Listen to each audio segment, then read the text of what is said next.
गर्मी कि रेत में पापड़ सेंके जा रहे हैं। राजस्थान के रेगिस्तान में गर्मी का एक खौफनाक कहर है।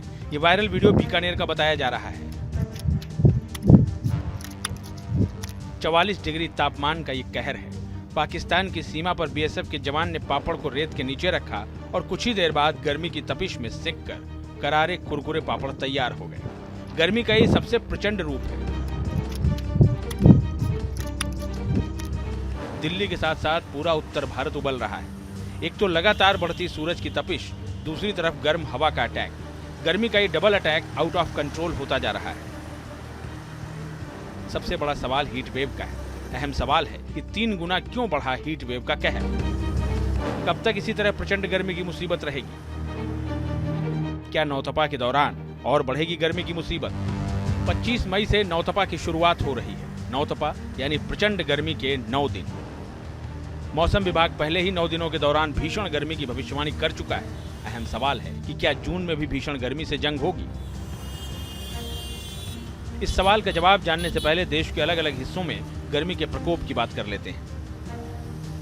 राजस्थान में गर्मी के कहर की बात करें तो यहां 10 जिलों में गर्मी का रेड अलर्ट जारी किया गया है। राजस्थान में भारत पाकिस्तान बॉर्डर पर तो गर्मी का सबसे खौफनाक रूप देखने को मिल रहा है। जैसलमेर में पाकिस्तानी सीमा पर तापमान 50 डिग्री दर्ज किया गया है।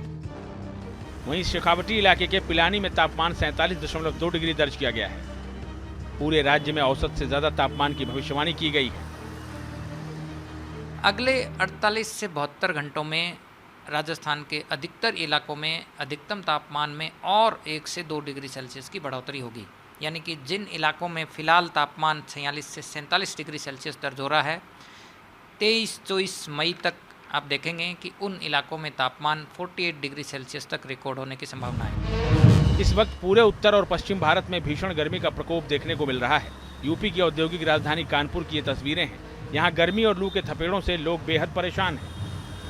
पूरे उत्तर प्रदेश में गर्मी का कहर देखने को मिल रहा है। कानपुर और आसपास के जिलों में भी गर्मी ने तबाही मचा रखी है। दरअसल यहाँ पर तापमान 40 से 45 डिग्री के बीच में दर्ज किया जा रहा है, जिसकी वजह से लोगों को खासी दिक्कतों का सामना करना पड़ रहा है और लोगों की ये मुसीबतें हाल फिलहाल कम होने वाली नहीं हैं। चंद्रशेखर आज़ाद कृषि विश्वविद्यालय के मौसम वैज्ञानिक का साफ तौर पर कहना है कि अगले 4 से 5 दिनों तक इसी तरीके के हालात रहने वाले हैं। मई के महीने में उत्तर, मध्य और पश्चिम भारत में गर्मी के कहर की बात करें तो यहाँ 17 मई से लगातार हीट वेव की स्थिति है।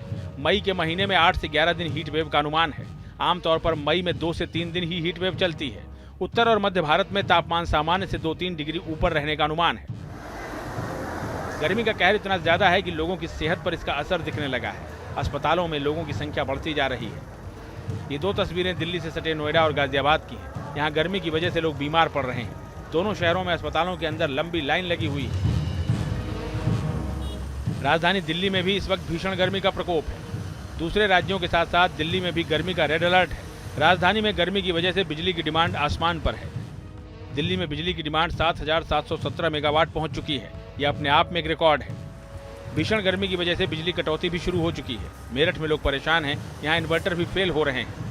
गर्मी एक तरफ जहां सारे रिकॉर्ड तोड़ दे रही है, वहीं बिजली की बेरुखी ने लोगों का दम निकाल रखा है। इस गर्मी में बिजली इतनी जा रही है कि लोगों के ना तो एसी चल पा रहे हैं और इन्वर्टर जवाब दे रहे हैं। दिन का दोपहर का 12 बजे हैं और ये देखिए, ये जनरेटर चलता हुआ ये बता रहा है कि बिजली काफ़ी देर से गई हुई है।